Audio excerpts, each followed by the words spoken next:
Ivan III consolidated Moscow's power, the Golden Horde was succumbing to discord. Seizing on this weakness, Ivan withheld tribute, equipped his men with firearms, and marched to meet the army of the Khan. On the banks of the Ugra River, the Rus stood defiant, prepared to contest over 200 years of Mongol dominance.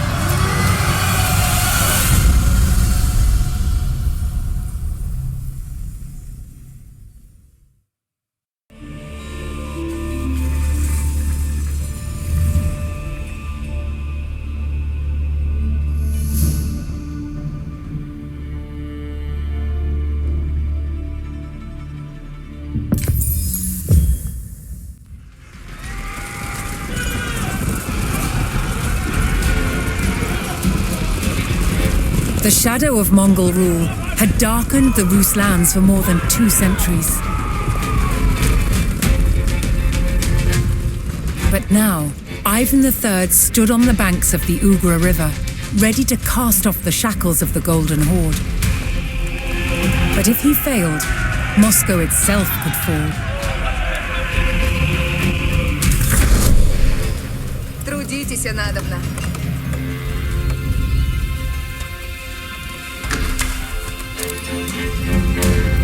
Что накажете? Наказ слушайте надо. Смачно побати. Слушайте все. Начинаю строить сейчас.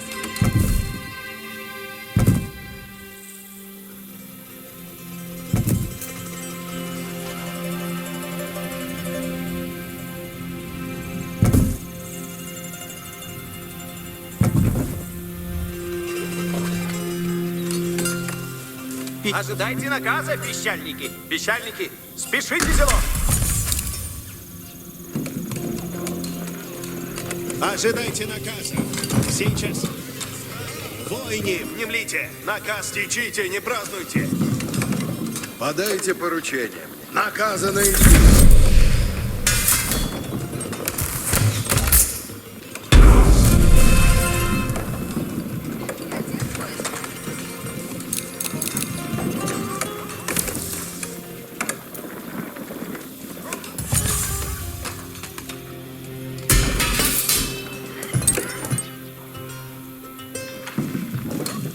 Готово есть, потрудитесь. Я построю сие. Куда нам иди трудиться, надо мне суть. Дайте мне работу.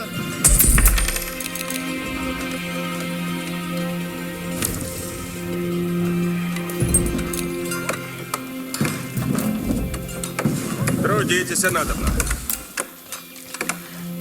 Сие построю скоро. Трудитесь надобно. Потрудиться ясно.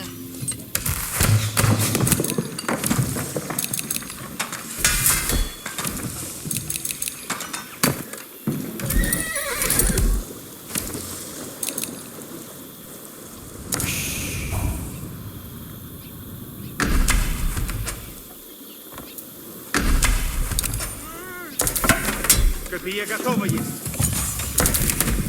Оружие готово есть. Трудитесь надо. Эй, ну все, празднуйте.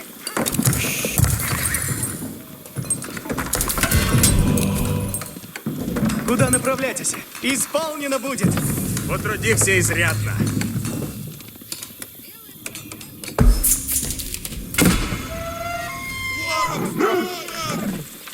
Поребник готов наступать. Направляюсь, куда велено есть.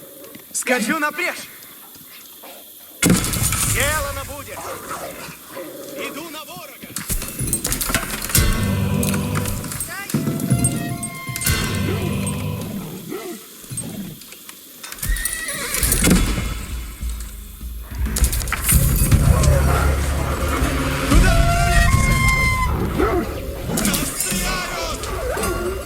Сие есть долг мой! Построено крепко есть. Готов повиноваться.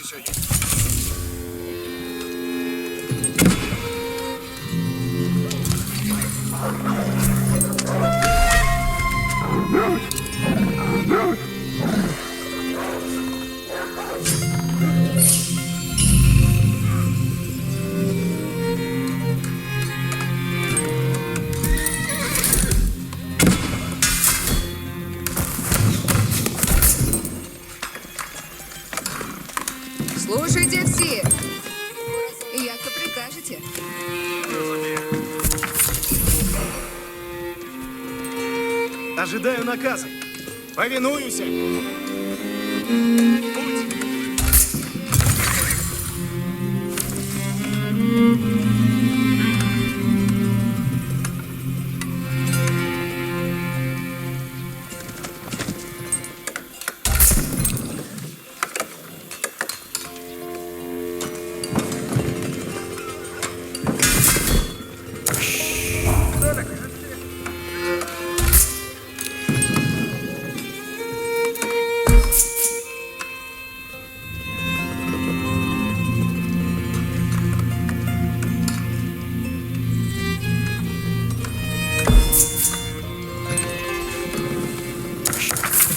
Чи захочете? Слушаюся. Иду, куда наказано есть. Часов сделано будет.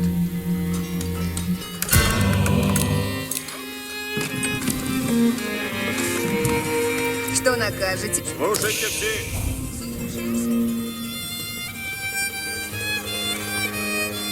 В лесу, возможно, есть мясо много добыть.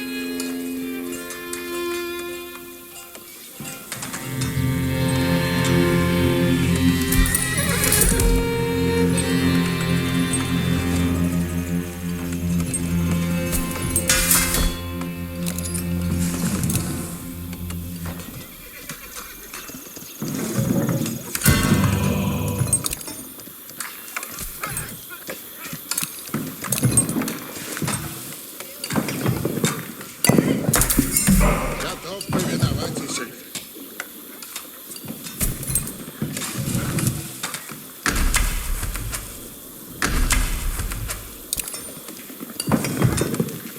Слушайте все. Сделай.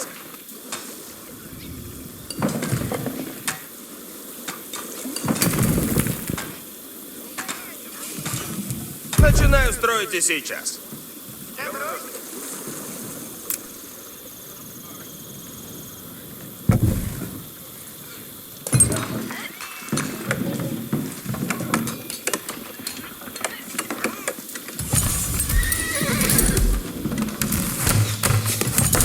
Готов повиноваться есть.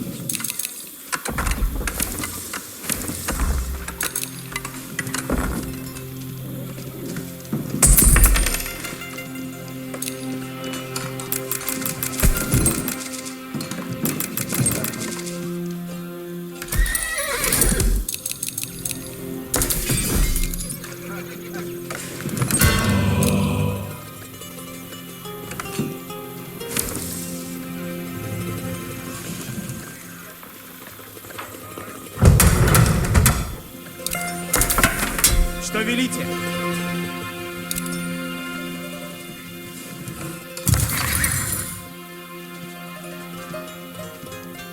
Чи захочете? Святость освящает.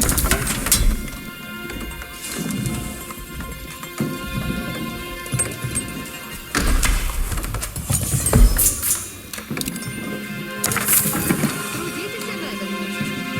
Слушайте все. Сделай.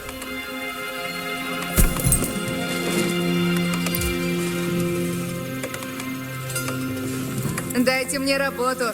Наказ слушайте надобно. Сделано будет.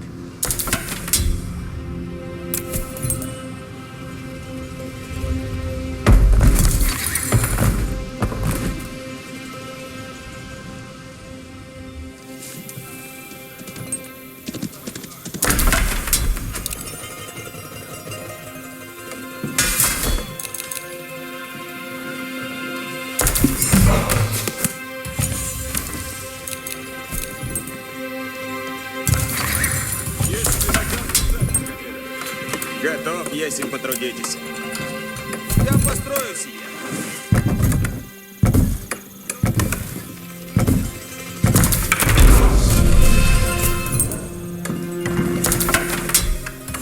With eyes on the river crossings, reports quickly arrived of a Mongol detachment probing across the divide. Иди, трудницы надо внесуть. Слушайте все. Куда направляться? Сие построю скоро. Что накажете? Я построюсь. Трудитесь, надо мной. Что накажете? построю скоро. Трудитесь надо мной. Я построюсь. Готово есть. Слушайте, добуду мясо красить.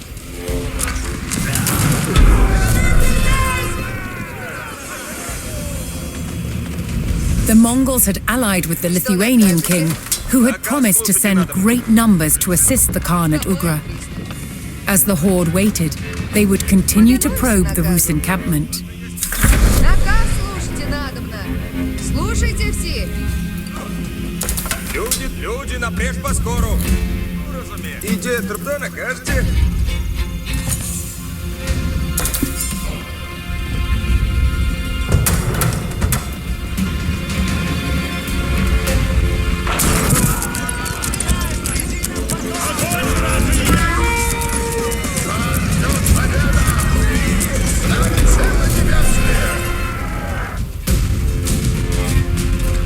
The Rus repelled the initial attacks, and the Mongols fell back to their side of the river. To hold the Ugra, Ivan would need to maintain a strong show of force at the river crossings. If he showed the slightest weakness, the horde would seize on it and swarm across the river, then on towards Moscow.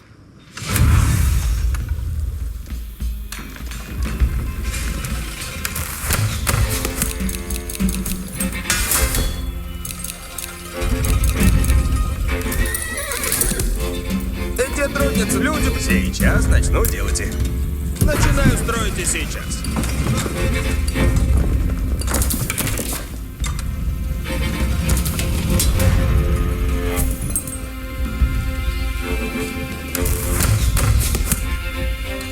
Трудитесь надобно.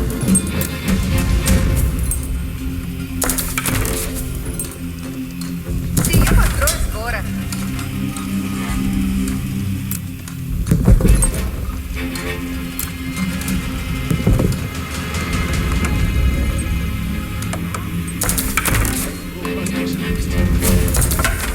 Что накажете? Послушание есть добродетель.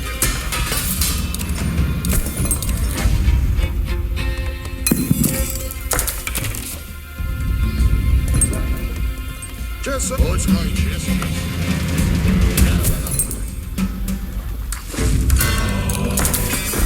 Да будут кровь и брызг. Люди, напрежь поскору. Разумеется. Я построю сие.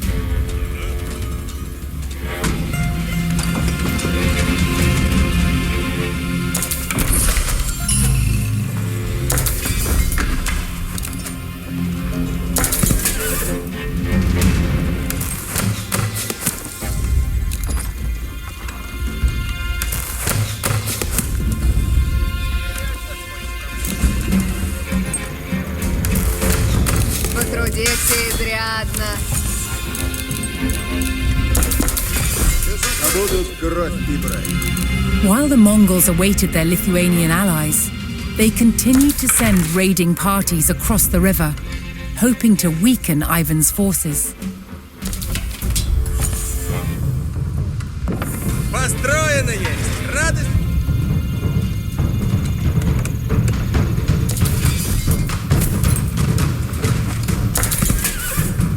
Если слушать. Копейщик.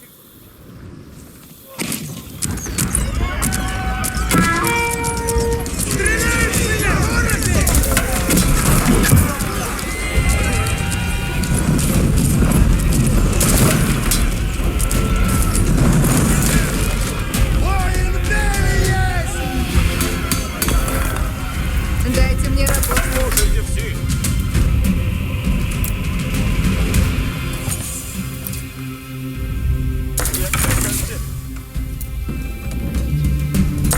Что велите? Стремлюсь Что велите? добродетель.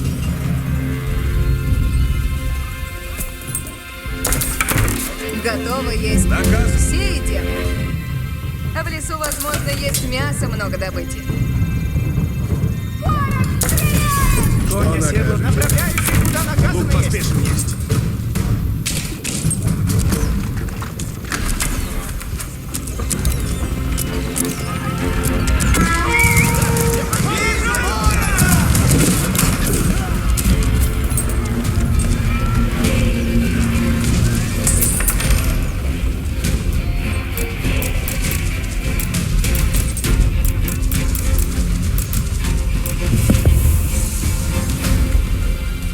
Слушайте все.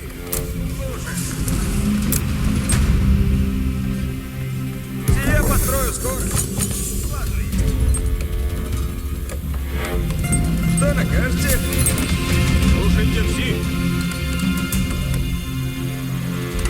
Я построю сие.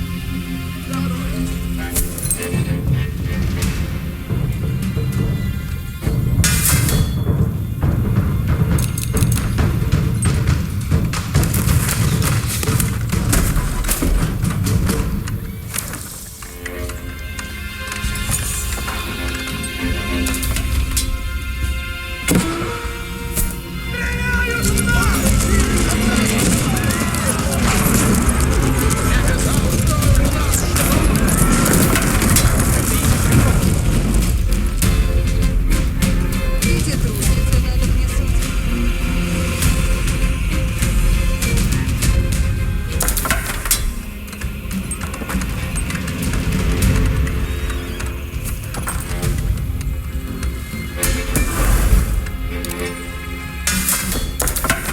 Что велите?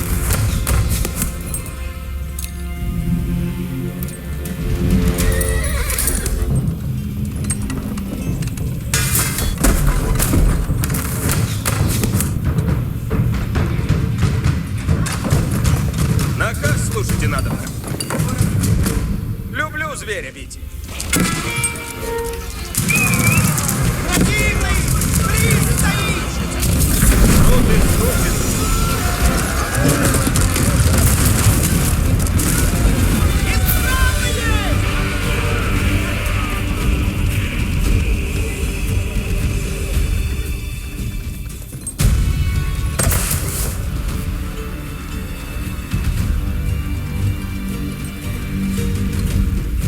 Наказывайте, сделаю все.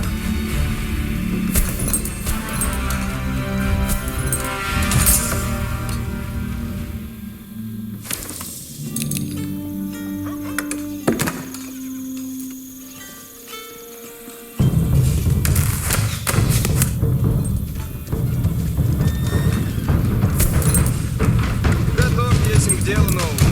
В льду ваше построено будет исправно. Часо накажете. Нежели набрать. Что накажете?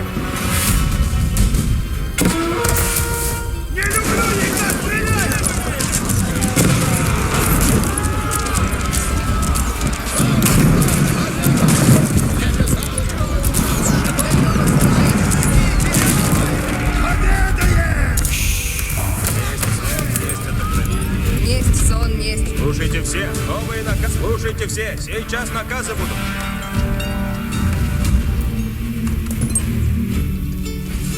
Немедленно иду добывать.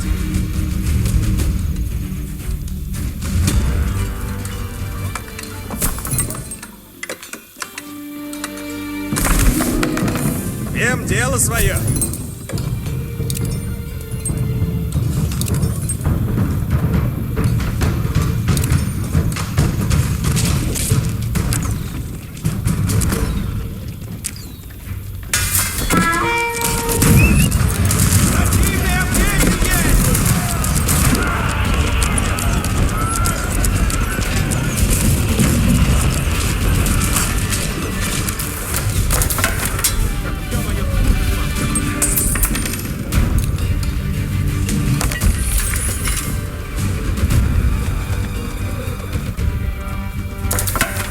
Готов есть к наказам и злом.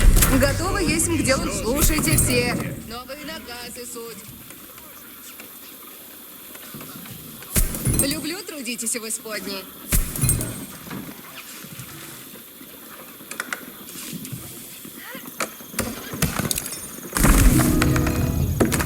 Какие наказы для орудия суть?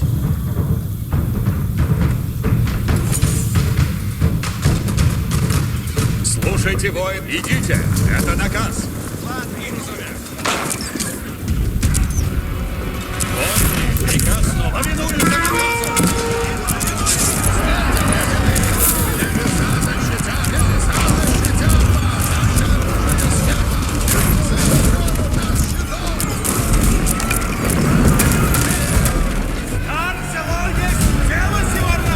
Отправляйтесь, сделаю сам.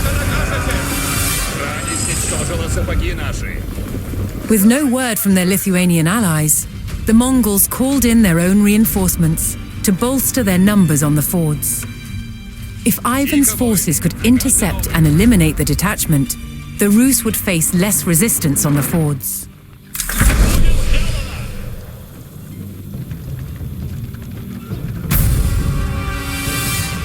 Внемлите, ожидайте наказы. Возведу все, яко прикажете. Разумею. With one crossing low on Rus numbers, the Mongols saw Ivan's weakness and prepared to attack.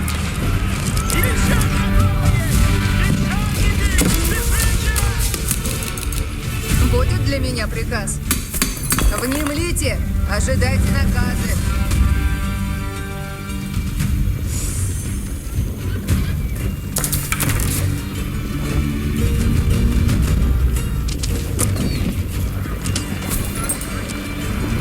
Тихо. Наказом внемлите. Сражение ожидает нас.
Ivan's men cut down the Mongol reinforcements, ensuring they could not bolster the enemy's numbers on the fords. Наказы будут.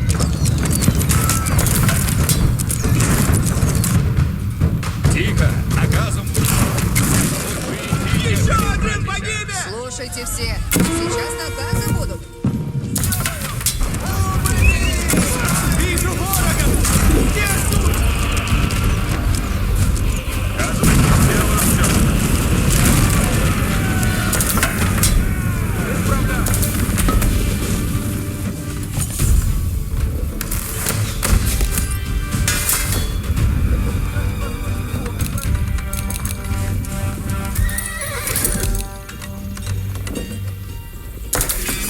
Ожидаю наказа.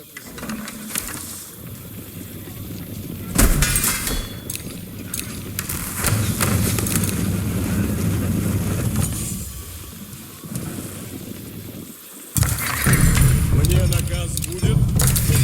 Готовы, если... Слушайте все. Новые наказы суть. Сие люблю.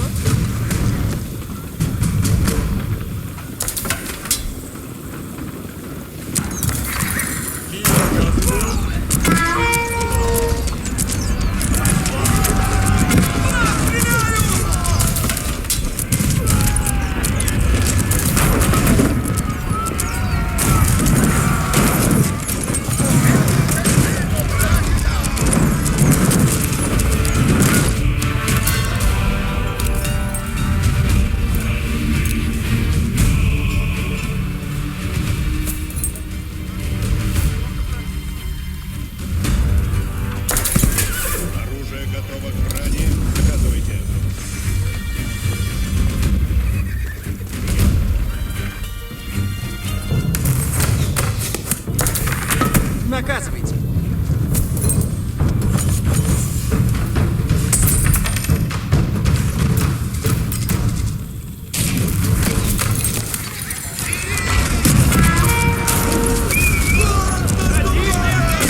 Бургомистр, слушайте все, сейчас наказы будут. Древеса собирать и надобно.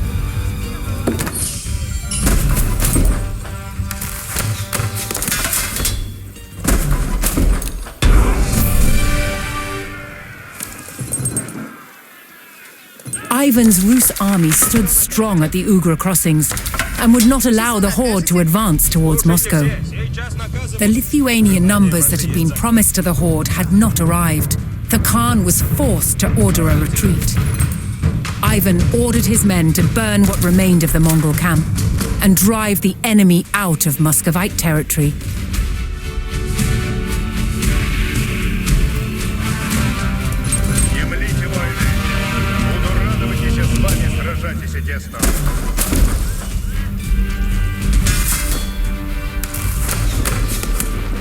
Наказы слушайте, вот наврежь вой. Ой, левосту дают нам, да на месте не стоит.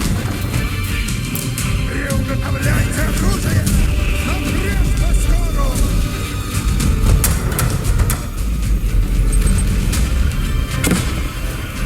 Ищу помощи!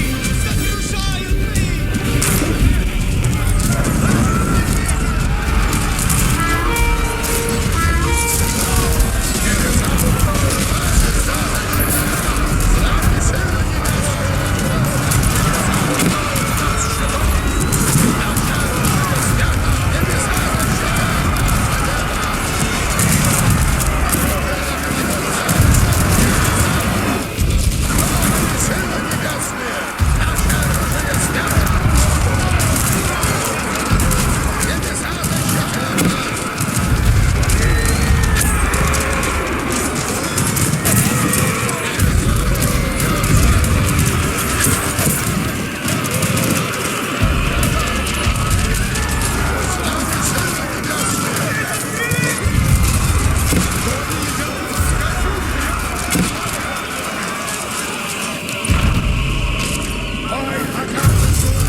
Through perseverance and a mighty display of force, Ivan held the Ugra River, blocking the Mongols from reaching Moscow.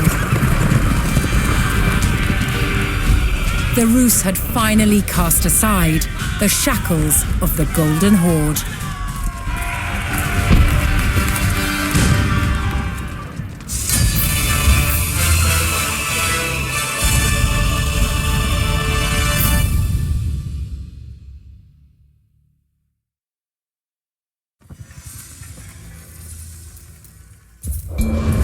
From long, harsh winters to Mongol invasions, life for Muscovite peasants was tough. But they had one crop that was vital to their survival: rye. Moscow peasants relied on cereal crops more than any other food.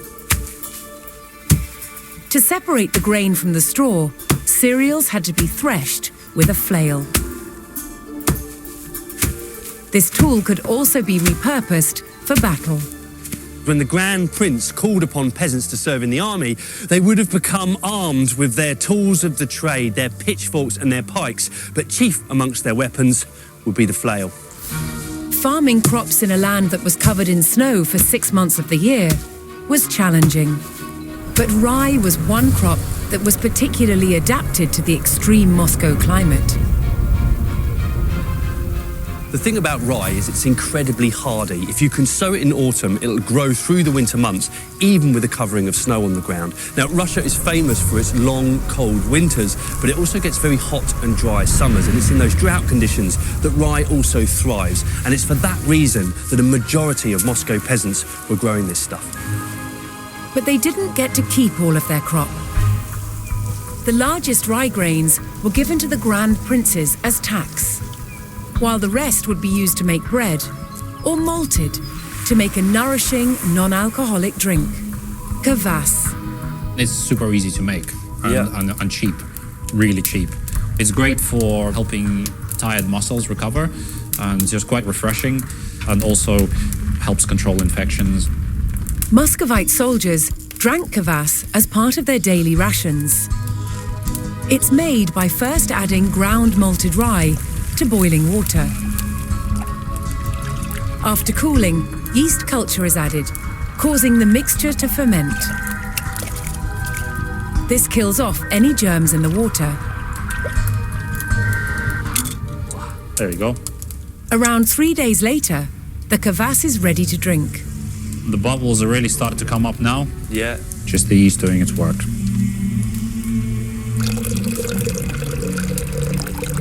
На здоровье. На здоровье. What are the special qualities of this drink then? It's essentially probiotic drink. It has a lot of B vitamins, and it has lactic acid, which is great for recovering from hard labor. It's kind of an ideal sports drink, really. And with rye so easy to grow, you can see how this was the sort of saviour, if you like, of the Moscow peasantry. The hardiness and versatility of rye was a lifesaver to Muscovites, both for peasants at home and soldiers on campaign.